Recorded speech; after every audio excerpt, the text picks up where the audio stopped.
Hello everybody, ito po ang inyong lingkod, Yuritech at your service. For today's video naman po ay ang aayusin naman po natin ay itong iPhone 11 na walang power. Pasa lang po ito sa akin ng kapwa kong technician na mula pa sa malayong lugar, tinanong ko ang history kung bakit nawalan ng power at ang sagot daw sa kanya ng kanyang customer ay bigla lang daw. Kadalasan sa mga biglang nawalan ng power ay shorted ang board. And speaking of shorted, tama nga yung expectation ko, may short nga ang board ng iPhone 11 na ito. At pagkatapos kong makonfirm ang issue ay binaklas ko na ang board sa housing niya para maumpisahan ko ng itong i-troubleshoot. Gamit ang paborito kong ginagamit sa mga short problem na ginagawa ko, ang thermal camera at schematic diagram, ay nahanap ko agad ang location ng shorted na component. Maswerte ako sa unit na ito dahil nasa area ng charging station ng umiinit.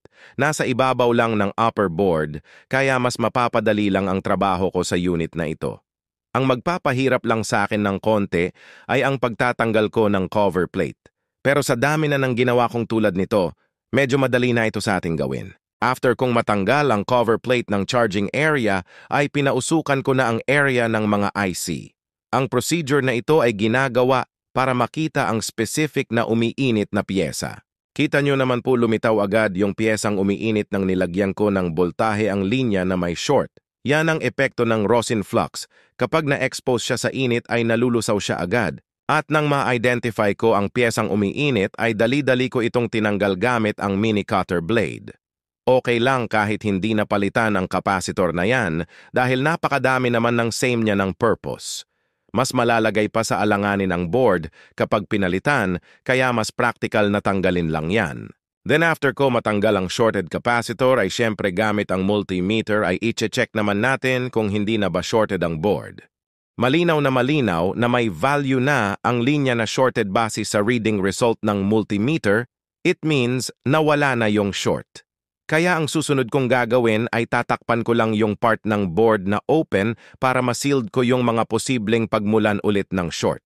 Then after that, ibabalik ko na sa kanyang housing ang board para ma-test kung may power na. Buti na lang at hindi na ako pinahirapan ng unit na ito. Kung nagkataong nasa loob ang shorted na component, mas doble ang trabaho na gagawin ko. Naniniwala ako sa salitang swerte pero mas naniniwala ako sa tinatawag na hard work. Maraming maswerte na tao pero hirap pa rin sa buhay. Bihira lang ang taong may hard work pero tingnan mo silang lahat. Mas nakakaangat sila sa nakakarami. Patunay lang na hindi sapat ang swerte para magtagumpay sa buhay. Samahan mo ng sipag at tiyaga at sabayan mo ng taimtim na panalangin sa nag-iisang tagapaglikha. And as you can see po mga ka-repair, nag-power na ang unit ni client.